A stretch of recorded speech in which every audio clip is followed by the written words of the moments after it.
What's up, YouTube? It's 123 Triple OG back with some DFS talk. We're gonna go for some Fanduel today. Since the season started, I've been playing less than I thought I would, to be honest with you. When the season starts, I always want to just go out and tell myself that I know best and just go all in on Fanduel and DraftKings. But I don't know. The smaller slates, especially, and at the beginning of the year, we don't really know what's going on for the most part with teams' rotations, with teams' depth. So I try to not, at least this year, I'm trying not to go crazy at the beginning of the year and just, mess up, which I haven't yet. I cashed on FanDuel and DraftKings last night, tripled my entry fees, and then I got greedy for the late night and tried to play the FanDuel after hours, and I ended up losing. But I was still positive on the night. Either way, though, I'm a lot more inclined to play these smaller slates than the bigger ones because this is not my job. I don't spend 12 hours a day trying to find the perfect analytical picks. So when you play slates that are I would say more than 4 games, even 5 is pushing it, but the smaller slates are easier because you're not going to mess up as easily. It's not even that you might not mess up as easily, but you might miss on a key play, and when it's a bigger slate, you can't afford to be missing on those. So smaller slates is honestly where I make my money. You probably won't see me uploading as much on the 11-game slates. If I do, I'm probably pretty confident, and if I'm pretty confident, I might mess up. So I'm going to get into it right now for tonight. My favorite plays, John Collins is my favorite play tonight without a question. He got absolutely baptized by Joel Embiid last night, and the thing about guys that go up against Embiid, if they're his size, they can play pretty well fantasy-wise for the game. If they're not his size, they get bullied. And what did they do the next game? I'm not John Collins. I'm not an NBA player, but if I'm John Collins in my head, I just got dunked on by Embiid and bodied the entire night. Now I'm going against Miami. Like, come on, man. He's going to go off tonight. I don't think there's a question that he doesn't go off tonight.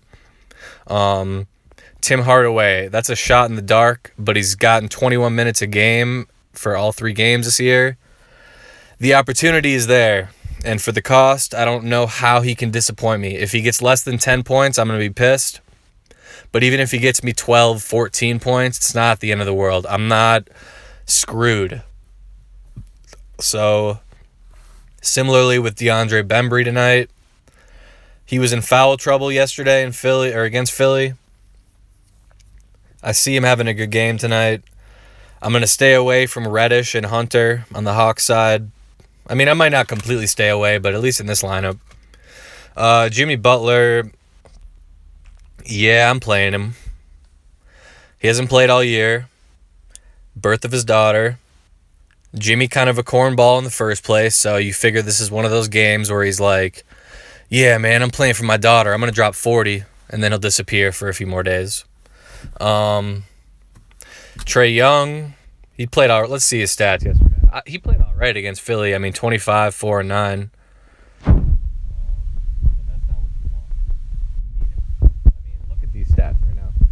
9 assists every game. He had 7 turnovers yesterday. The thing is, he had 13 points in the first quarter, and then he locked up. But tonight, I don't see Jimmy Butler guarding him heavily. Probably gets a little bit of Dragic tonight. It's either Trae Young, LeBron, or Anthony Davis. And for me, I like John Collins too much to pay up for AD as much as I think he could. AD can always break the slate. It's not that I'm not going to have any exposure to him tonight. It's just that for this lineup, and really in general, I just like John Collins too much. I might get to a point tonight where I have Collins and AD in a lineup. But for this, I feel like you got to pay up for point guard, shooting guard. Let's look at this. Look at this fall off, man. After Jimmy Butler, how many of these guys can you even say will get you 40 points on a really, really, really, really good night? I mean, what did Danny Green get when he balled out the first game of the year? He had 45 in the game of his life. Can Tyler Hero get you 40? No. Can DeLon Wright get you 40? He could. But not in this lineup because I have Luka. So I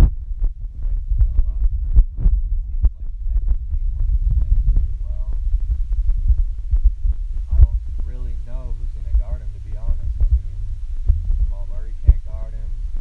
Gary Harris can't guard him. I mean, nobody can guard him in Denver.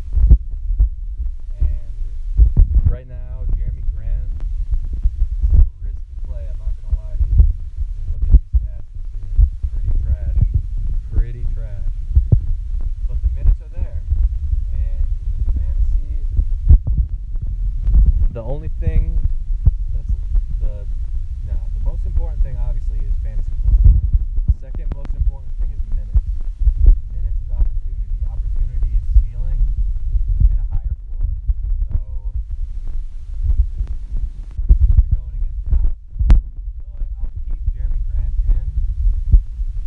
Unless, go down here, if he is out tonight, if Dwight Powell is out tonight, Jeremy Grant is getting taken out.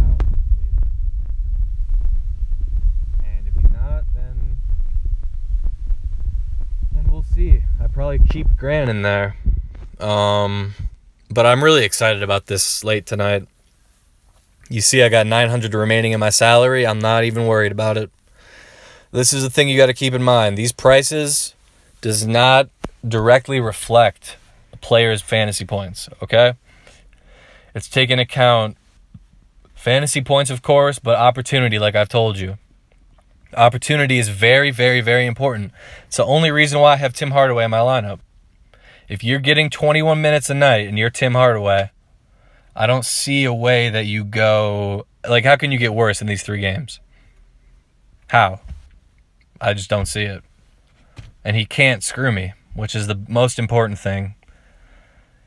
Dylan Brooks is going to be chalky tonight. He put up 30 last night, and they're going against the Lakers. Can I find a way? I mean, to be honest, it's 11:37 Eastern time in the morning. Like, Dylan Brooks could be taken out for Avery Bradley or KCP by the end of the night. I might even say fuck it and play Beasley. I mean, you have options today.